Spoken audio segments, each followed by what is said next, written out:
Welcome back to Kitty Talks Dogs. Today it's all about grooming a Pomeranian, and I'm going to show you how not to groom the Pomeranian, because if you cut a Pomeranian's coat, it will never grow back. I don't recommend doing what I will show you today.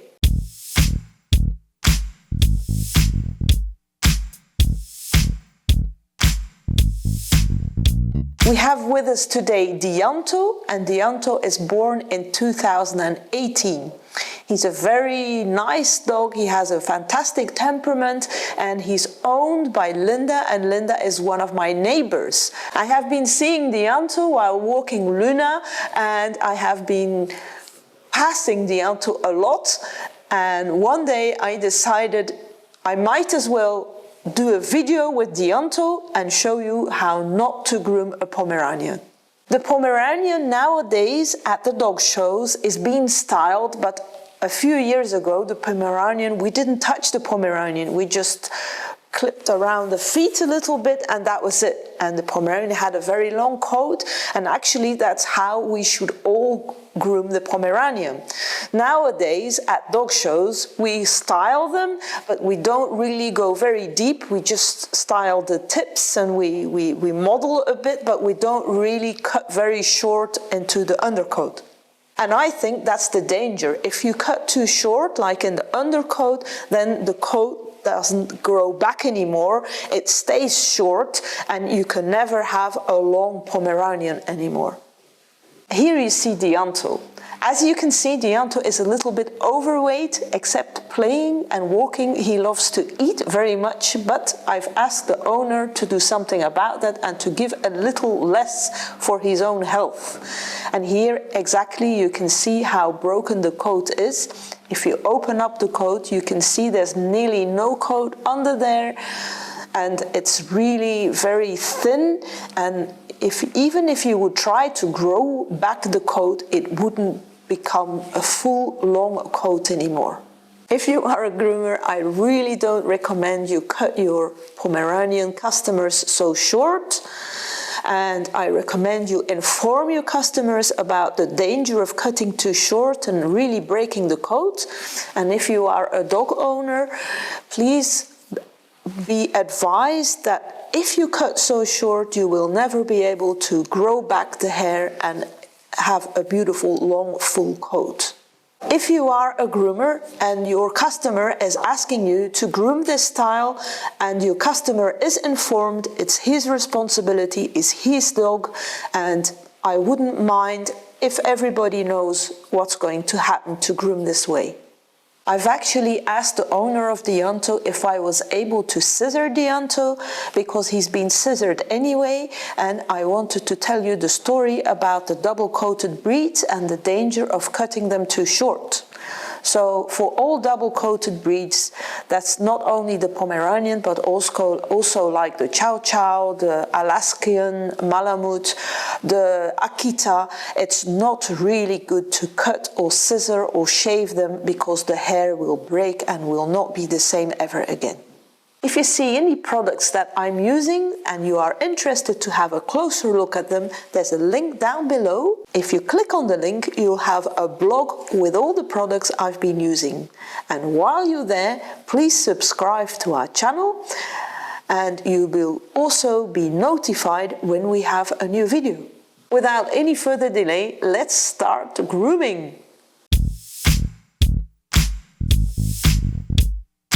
I like to start with the nails.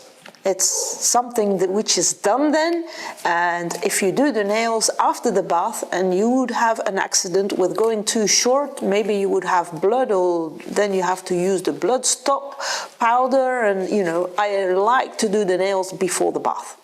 Dianto doesn't have very long nails, so I've decided only to use the nail grinder. I've taken out the cap from the nail grinder because the cap is there to make sure the longer hair doesn't turn into the nail grinder. Since we don't have any long hair, I prefer to use the nail grinder without the protective cap. The reason why the nails are not very long from Dianto is because he goes walking a lot. So the only nail which is very long is the dew claw, and I cut it first with the nail scissors, and then I'm also going to make sure it's nice and rounded. I like to use my thumb as a pivot, so I put my thumb against the paw and then I pivot around with the nail grinder, so I'm not like going on and off and on and off, and I just put the nail grinder on the nail and I stay there. The second thing that I really love to do before the bath is ears.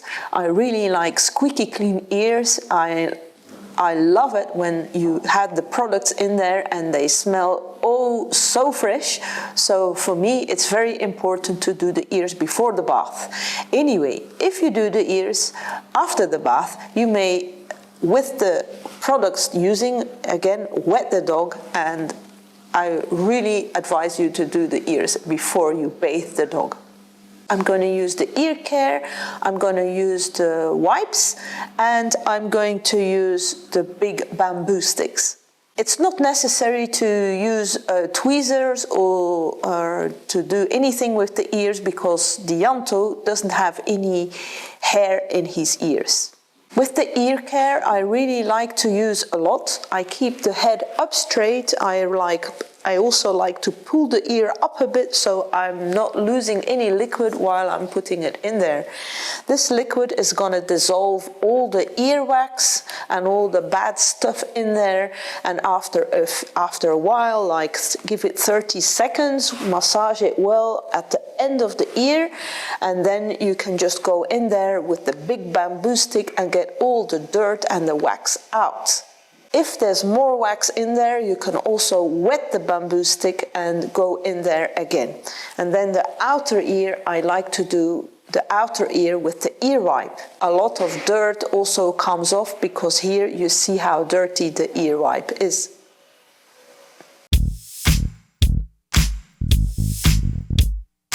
Now Dianto is ready to go to the bath. We are going to use the Super Clean, the Showtech Brightening, and the Revitalizing Conditioner.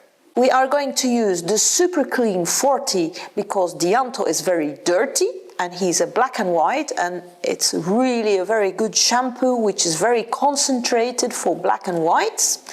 And then we are going to use the brightening shampoo to make the colors come forward. And then afterwards we are going to use the revitalizing conditioner to give the volume. The Pro Brightening shampoo is one of my favorite shampoos because it has coconut oil in it. And the coconut oil makes the colors come forward. Like I always think about an old cupboard in wood. If you put oil on there, like the oil makes the colors from the wood come brighter and come up. And when I wash with the brightening shampoo, that's exactly what I feel like. The white and the black colors really come forward with this shampoo. And here I'm showing you how I was preparing the shampoos. So here in this bottle I have a half a liter of warm water. It's not heat, but it's not far off. It's really warm because the Super Clean shampoo is a very concentrate cream. It's concentrate 1 × 40, and you only need 1 spoon in a half a liter of water, 1 tablespoon, and you just leave it there for dissolving, like for a minute or so. And then I've put a half a liter of water in the mixing bottle for the Pro Brightening, and if you follow the 1 to 15 concentrate, then you can see you put so much shampoo in the bottle. Here you see me wetting the Magic Towel. In dry form, the Magic Towel is as hard as cardboard. It's very stiff, and the Magic Towel is fantastic to use, but first you have to wet it. The Magic Towel absorbs much more water than a normal towel. The only thing you have to do when you've used the Magic Towel is rinse it in a disinfectant product and let it dry again. And now let's wet Dianto. Dianto is a really good boy. He's so cute.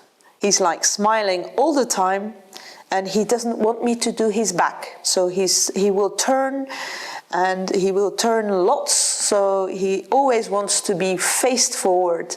As you can see here, I'm applying the shampoo with the sponge, and immediately when you do that, you have a very nice foam.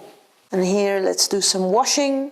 I'm massaging everywhere, and I am keeping the head for the last bit. And between the toes, everywhere, turn around, and the back as well. And Dianto really wants to be face forward. As you can see, he will turn all the time to face forward. He doesn't want to be put with his head towards the end of the bath. It's very funny. The last area I wash is always the head, so when I start rinsing, I can rinse immediately and I have no chance that the shampoo gets in the eye. If so, please just rinse very well with cool or lukewarm water, and there should be no problem. But we would not like to have shampoo in our own eyes. This is why I always make sure I do the head the last bit. And now we are rinsing. Let's do the second wash now. And here you see me using the brightening shampoo. When you are using the brightening shampoo, it's fun because you see where the shampoo is because it's colored. The active ingredients in concentrated shampoos are made to dilute and then to put on the skin and the coat, so we would really not advise to use the concentrated shampoo without diluting. And here you see me for the second time washing everywhere, and the last part, the head. Here you see me rinsing again. I don't like the pressure too strong when rinsing a small dog like this. I think this shower head is okay. Just have to be careful not to have the shower head too strong, especially around the head and the eyes and the ears. It's better to have a normal pressure. It's very important you feel the shampoo go away when you are rinsing. I like to massage everywhere and feel with my fingers how smooth the hair is. And actually when the shampoo is all disappearing, you will feel like a squeak, and that's just the feeling we need. It's very important to rinse all the shampoo out, and then we can go further and use the revitalizing conditioner. As you can see here, I'm just scooping out like a size of a teaspoon, and then I'm rubbing it between my hands, and then I am rubbing it on the hair. All the oils and nutrition ingredients from the conditioner will stay on the coat and the skin and will be absorbed. And to help the process, here you can see the dry dude I've put on Dianto, and because of the warmth of the dog's body temperature and the towel and the time we wait, about 5 minutes, all the ingredients will be absorbed in the coat and skin. And here you see me rinsing the conditioner. I've just turned the shower to the more pressure shower. You can see like a foam kind of stuff coming out of the coat. This is all the conditioners, and you have to like rinse all this out. And once you feel all the conditioner is out of the coat and skin, then it's good. Here I'm trying again, and as long as I can still feel some softness and some creaminess in the coat, I will keep on rinsing and rinsing and rinsing. And once I've tried all the ways and all the little corners and in between the legs and the tummy and the back, and I don't feel any softness anymore, that's when I'm finished rinsing. If you don't rinse out all the conditioner, it's possible that after the bath, the skin and the coat will look greasy, and it would be difficult to groom or to style. It would also make the drying more difficult, and I just advise to be careful when rinsing a conditioner, so you rinse everything nicely well out. Let's do some magic with the magic towel. Here you see me using the magic towel. The magic towel absorbs an enormous amount of water and is a very fun product to be using. And after the magic towel, let's do some toweling. Dianto is such a cute dog. Imagine having that in your house, walking around, asking for food all the time. I can imagine it would be difficult to say no.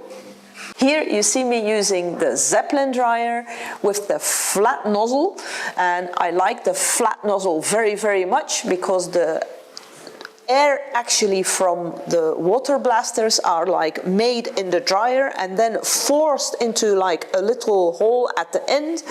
In this case it's the flat one, but if you use the round one, sometimes the air is like turning into the tube and it comes out also, and it curls the coat. If you use a flat nozzle, you don't have that, and that's why I really like the flat nozzle. For the head, I'm going very further away from the dog, so the hair is not so concentrated and it's also more comfortable for the dog. I'm taking my thumb against the ear canal to protect the dog from the noise.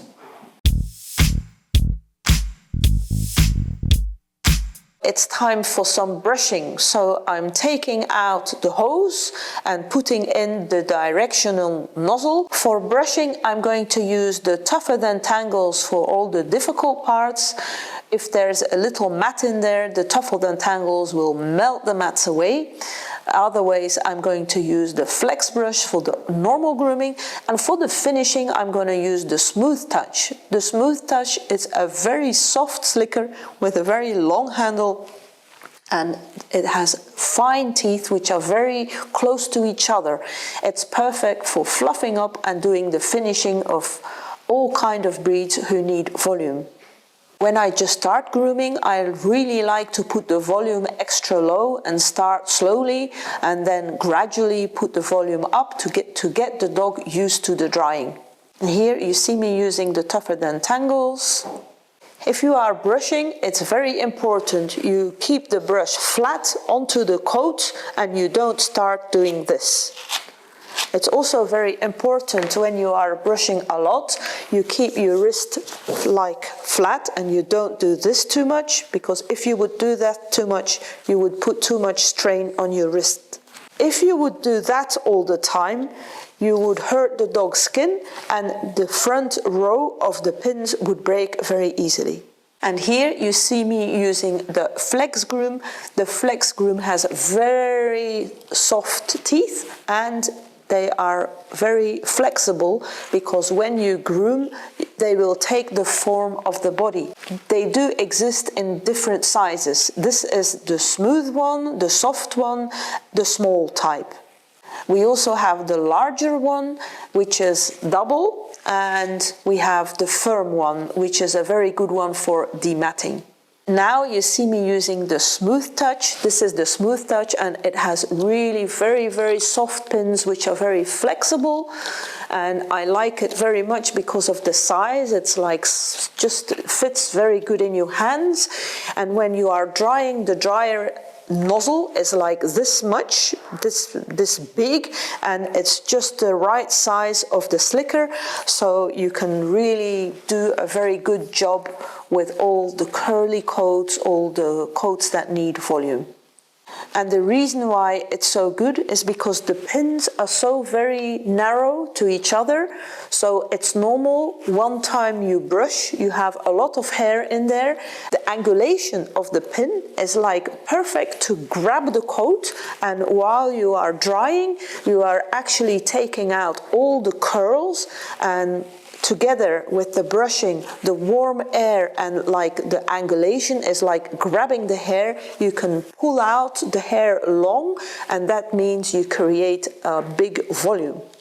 So I like to brush against the direction as much as possible to lift up the coat. I like to make sure the dryer nozzle goes like in all the places where I can, to just make sure all the places are brushed and are evenly dried. It's also very important that you do the head. Just also go against direction as much as possible. So afterwards we can clip it in a nice round teddy bear-like head.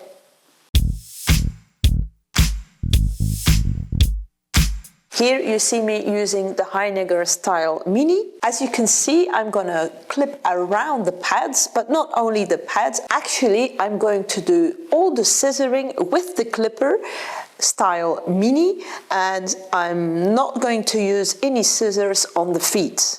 So I'm just, first of all, going between the pads a bit, and as you can see, I'm going to go further away, but I'm not going to touch the skin. I'm going to like fly around the paws and just do a bit at a time. And this is possible because the Ianto has a coarse coat, so it's very easy to do this with a coarse coat. It wouldn't work so much like with a Cocker Spaniel, but with all the coarser coats, it works perfectly. You just have to like do a little bit at the time and go around the nails and go with the outside at the pads. You just take the clipper and go further and not follow the skin, but just fly away, and gradually you will create a very round cat foot-like foot. Here you see me like clipping away the edges. If we have good clippers, we can totally finish the feet with clippers. And now let's do some scissoring and styling. Here you see the scissors I'm going to use. On the left hand side you see the Sparkle. This is a very light scissor, which is very fun to use. It's very strong. I usually use it for very small parts like feet and legs and really tiny parts. And then you have the Ergoline. The Ergoline is one of my favorite scissors. I really like it very much. I use it for like the longer parts, the legs, the styling of the other parts. And then we have the Damascus. The Damascus is a very comfortable, very strong scissor, and I'm going to use it for the larger parts. And then the Ergoline Blender, which I'm going to use for the finishing. And then we have the new small prime scissor, which I was going to use for the feet, but decided to do the feet with the clipper. And for the finishing, you will also see me using the U&U Utsumi blender with 30 teeth. I've done most of the footwork with the clipper, and as you can see, I was lucky because as soon as I lift up the feet for scissoring, he does this with his nails, and it would have been very difficult to do the scissoring with scissors. So here you see me scissoring with the Sparkle scissor, and I'm doing the feet, the legs, and I'm trying to, with this comb, lift up the coat as much as possible and make like straight, chunky legs. And I'm going to repeat lifting up the coat all the time. The finishing I'm doing with the blender, and I'm just going to keep on lifting up the coat and scissoring and lifting and scissoring. I like to have a straight leg, and as you can see here, you still have a bubble like on the coat, and I'm just going to keep on lifting the coat until I can make it straight leg. So I'm lifting the other leg so it makes it easy to go in between and the inside of the leg, and I'm just going to keep on combing until the leg is totally straight. And here you see me working a little bit on the feet just to do some finishing. And here I'm starting on the other side, so I'm like combing everything upwards and just scissoring on one straight line downwards. And again, the front, lifting up all the coat and just going over the coat with the scissors. And with the thinning scissors, I don't really cut a lot at the same place. I like keep moving to not have any spots where it's shorter or longer. but I just don't clip twice at the same spot. I just clip a bit further upwards, a bit further to the left or a bit further to the right, not to have any places where I go shorter. It's important to take the chest quite up high, so this is a place where you need to give a bit of attention by combing and looking and scissoring and combing again and scissoring again and repeat. You see me holding the head a bit up so I can nicely do the chest. Here you see Dianto sitting down, so you can really go and do the tummy and the chest while he's sitting down. And now the chest is done, I can do a little bit at the side as well. I usually, this kind of work, I like to go from down to upwards, so I will first finish everything top down and then scissor upwards more and more. So the tummy and the chest comes in one line, so you don't have suddenly the short tummy and the long chest.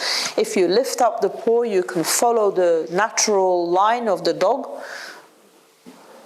and you can follow the body and make a smooth line between the chest and the tummy.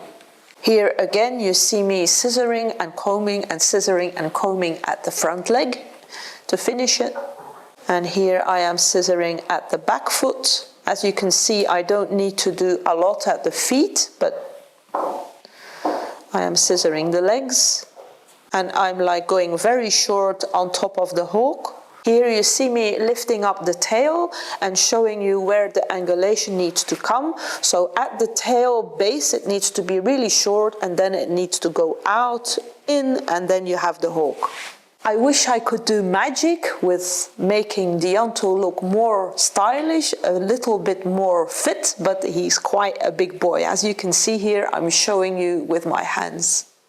And here you see me doing the other side of the leg. Here as well, I don't really need to do a lot with the scissors on the feet, but I'm doing the legs.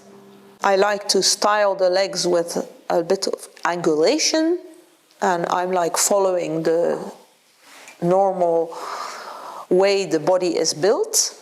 And here at the tail you see me going really short, and then I'm going around, and here you see me doing the angulation very well.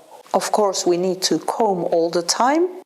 So now for the larger part I can use the Damascus scissor, which I very much like to use for the larger parts.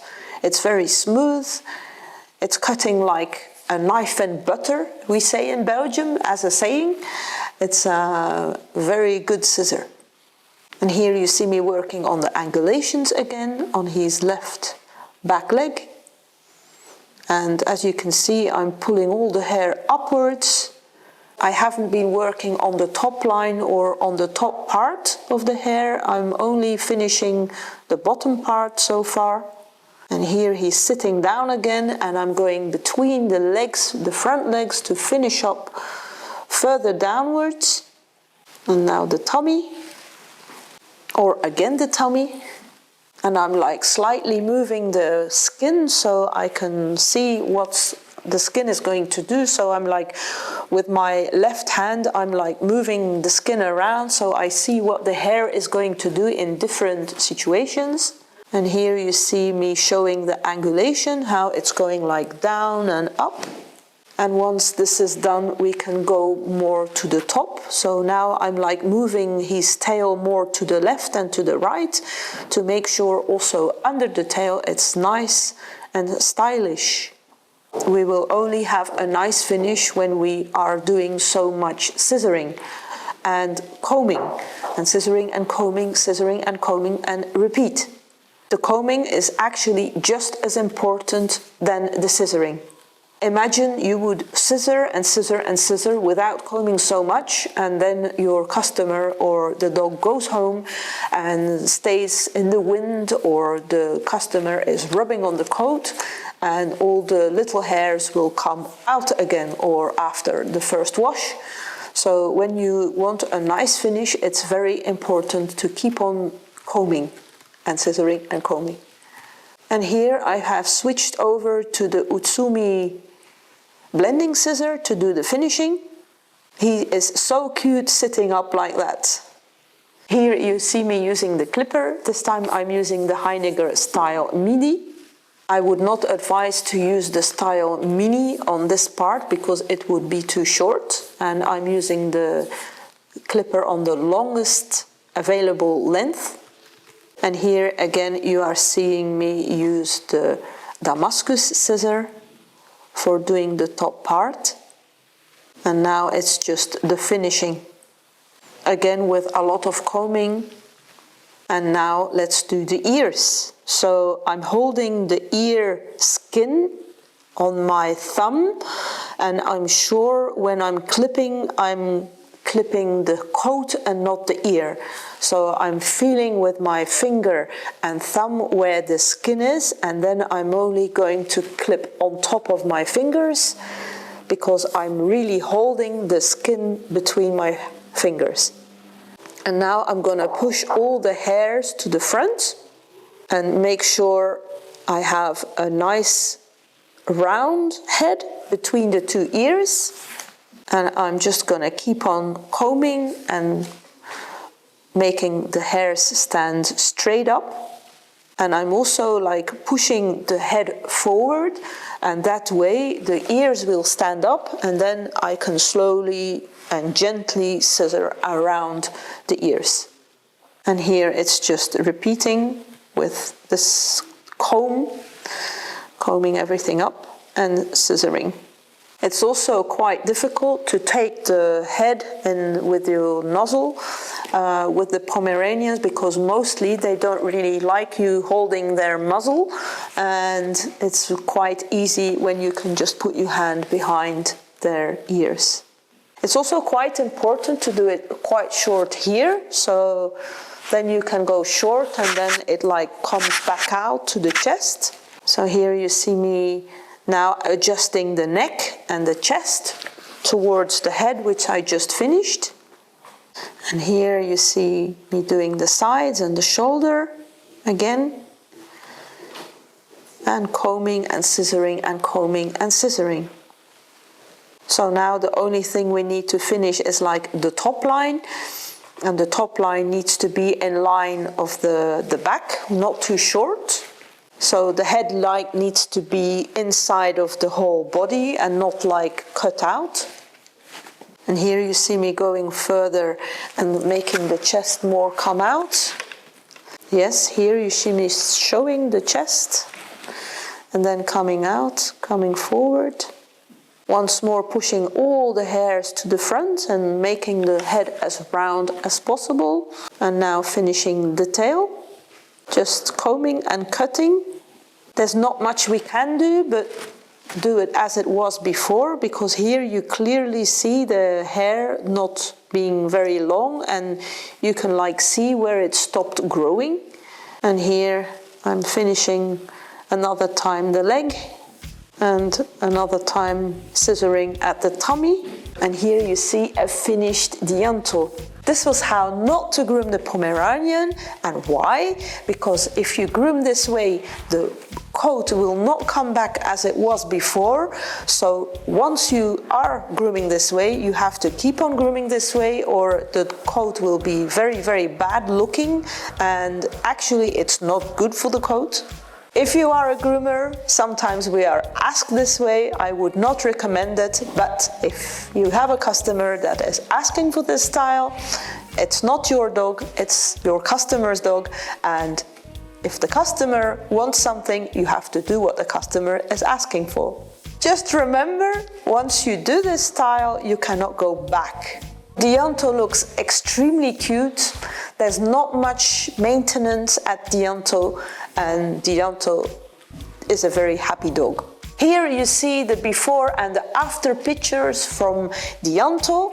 As you can see, there's a very big difference.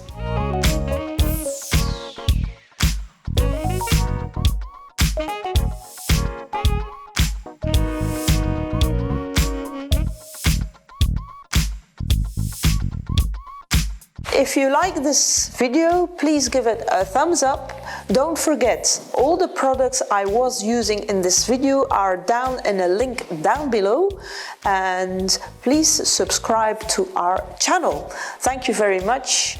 Keep on grooming with passion and love the dogs as much as you can, and see you next time.